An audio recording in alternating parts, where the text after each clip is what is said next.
Hello everyone, आज पनि म चाउमिन बनाउन लागिरहेको छु घरमै र मैले पानी चाहिँ बसाइसकेँ। यहाँ चाहिँ म अब 1 चम्चा नुन हाल्दैछु। म चाहिँ थोरै तेल पनि हाल्दैछु किनभने भरे नुडल्स चाहिँ नटासोस् भन्नलाई।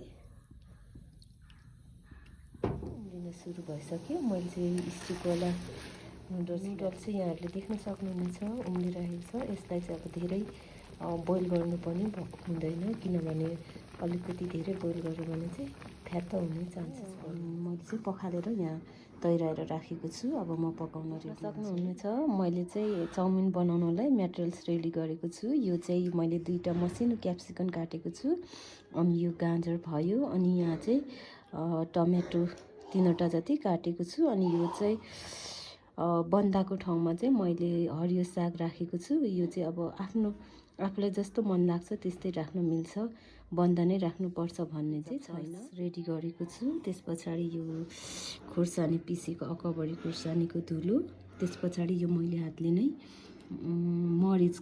मरिच पिसेर धुलो बनाएको, त्यस पछाडि यो अदुवा लसुनको मसिनो अब काटेको पिस भयो।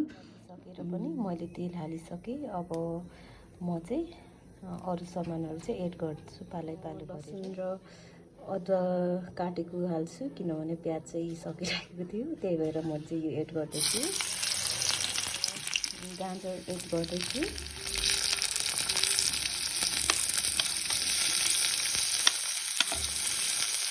एकैछिन 10 सेकेन्ड जति पाक्न दिनु। टमाटर राख्दैछु। क्याप्सिकम हाल्दैछु। ग्यास चाहिँ हजुरहरूले अब यिनीहरू पकाउँदाखेरि चाहिँ सानो पारेर राख्नु होला। 10-15 सेकेन्डसम्म पाक्न दिनु। सस हाल्दैछु।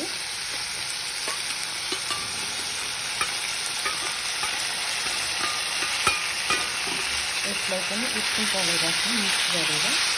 अघि पिसेको खुर्सानी एड गर्दैछु।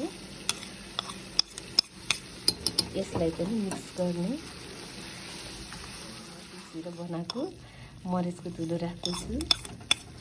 यसलाई पनि मजाले मिक्स गरेर एड गर्दैछु। यसलाई पनि चलाएर केही बेर राख्नु। यो चाहिँ मैले 1 चम्चा राखेँ। भरे अब हजुरहरूले आफ्नो स्वाद अनुसार नुन राख्न सक्नुहुनेछ। अब यिनीहरू सबै एकैचोटि मिक्स गरेर म हजुरलाई देखाउने छु है। मैले चाहिँ यो सामग्रीहरू चाहिँ सबै पकाइसकेँ। यो धेरै पाकेको पनि राम्रो हुँदैन। सो अब म चाहिँ नुडल्स हाल्ट गरिसकेँ। अब म यसलाई चाहिँ मिक्स गर्छु है। अब चाहिँ अघि मिडियम साइजमा ग्यास थियो। अब यो चाउमिन हालिसकेपछि चाहिँ अलिकति ग्यास फुलमा खोलेको छ।